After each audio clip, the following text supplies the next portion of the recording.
हरे कृष्ण।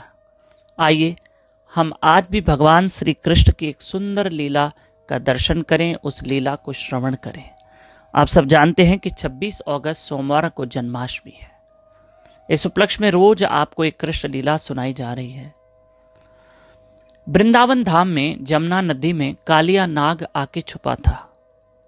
ये कंस का भेजा हुआ असुर नहीं था, ये कालिया नाग नाग ही था।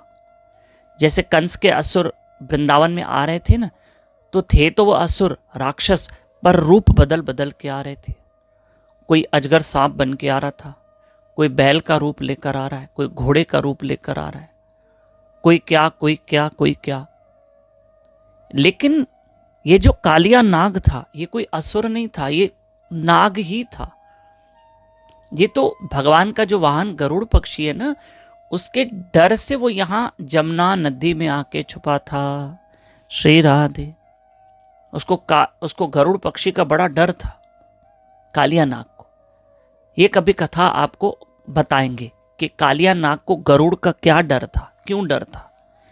और कालिया नाग वहां जमुना में छुप के बैठ गया, जल के अंदर चला गया और जहर छोड़ रहा था, जिसके कारण गाय बछड़े वो पानी पी रहे तो बेहोश हो रहे, मूर्छित हो रहे। भगवान ये समझ गए कि क्या हो रहा है। मेरे ठाकुर जी एक पेड़ पे चढ़ के जमुना में कूद गए। जिस पेड़ पर श्री कृष्ण चढ़े, वृक्ष पे, जिस झाड़ पर, झाड़ कहूंगा, जिस झाड़ पर श्री कृष्ण चढ़े, वो झाड़ आज भी वृंदावन में है। आप जब भी वृंदावन जाइए तो उस झाड़ के भी आप दर्शन कर सकते हैं जिस पर कृष्ण चढ़े थे। हमारा वृंदावन बड़ा अनमोल है। आज भी कृष्ण की वहां लीलाएं होती रहती है। आज भी कृष्ण की वहां लीलाओं के दर्शन करते हैं कई भक्त जाते वृंदावन, जाके ठाकुर जी की कृपा का, लीलाओं का बड़ा अनुभव करते हैं। भगवान वृक्ष पे चढ़े, कूद गए और कालिया से जाकर भगवान ने युद्ध की। कालिया नाग को लगा एक छोटा सा बालक है, ये मेरा क्या बिगाड़ सकता है। लेकिन भगवान ने कालिया को इतना मारा और भगवान उसके फनों पे चढ़ गए। और फनों पे चढ़कर भी भगवान उसको मार रहे।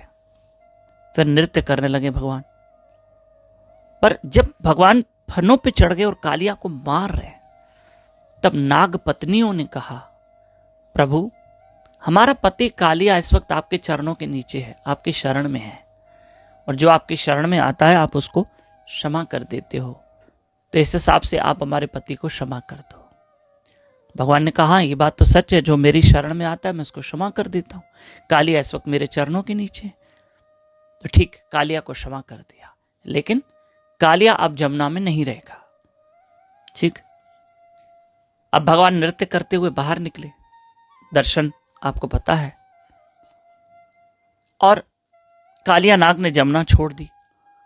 तो यूं भगवान ने लीला की, और इस लीला में भगवान ने यह सिखाया कि अगर हमने भी जीवन में अपराध किए हैं, हमसे भी पाप हुए हैं,